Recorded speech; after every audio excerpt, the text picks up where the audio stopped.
Greetings, hello, and welcome! I'm ImperialJedi, and I'm collaborating with Paradox Interactive to bring you a mod-free tutorial on how you can improve your public transportation hubs in City Skylines. Everything in this video is going to be made using only the base game, as well as the available DLCs. I am, however, using a color LUT as well as some other visual improvement aids for the sake of the video. We're going to be building our transit hub based around this N terminal station found in the Mass Transit DLC, and we're going to be bringing in buses, trams, metro, and of course trains. And the goal of a transit hub is just to allow interconnectivity and exchanging between different public transit types. My number one tip is going to be just trying to keep vehicles and pedestrians just flowing. A lot of bottleneck opportunities will present themselves, and we're going to try and find some creative ways to tackle that. To cut back on vehicles bottlenecking, we'll create multiple ways in and out. We'll also use continuous flow style intersections, and whenever possible, we'll direct the flow of traffic by using one-way roads. We're also going to use some one-way roads to create pick-up and drop-off points for our buses. We'll take a similar approach for the trams. We're going to cut back on bottlenecking by introducing tram turnaround points and having tram-only access roads. Incoming metro lines can be easily separated by using multiple stations or structures that have a station built right into them.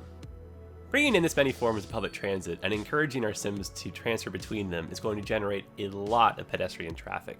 So to keep the vehicles moving quickly through the intersection, let's try and get the pedestrians either in a tunnel or a bridge over top.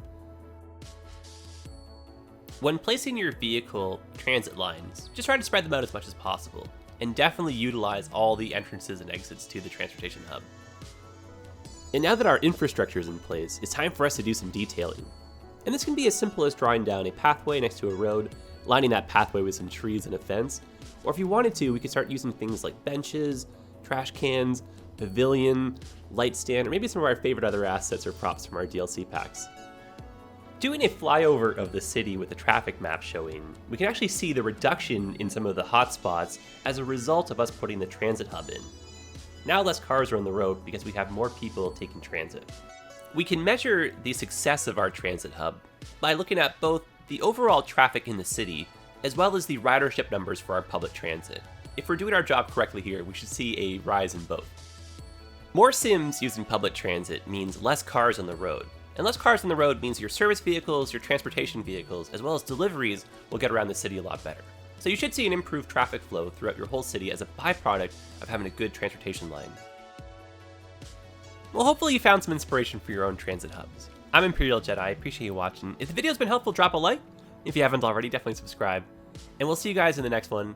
Happy building, all the best, and take care of yourselves.